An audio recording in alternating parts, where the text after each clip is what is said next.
PreViewGh edi ka ahye mobo ese ye be mama hu ba bi a ensrahwe ewo Kwahu titiriw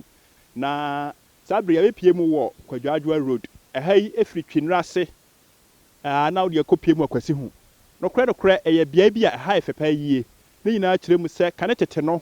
na omo kwako a eye route ana omofa na omo na mbepo no so a na omo de akopie nkura aka no so wo Kwahu mu ha na sisi ameka sai de enei abafu nti sabre ya dwa ekwan fefefe e de atomu ameka sai no bepo no ebi wo benkum e na bi nso onifa a no kro wehwa efepa yie na obeduru sa road ya ameka Kwadwo Adwoa Road ya no kre empanifo ya adwen se ye beye ensrahwe bia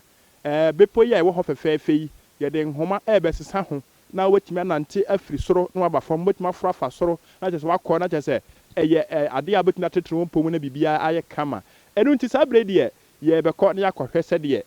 bepo no etie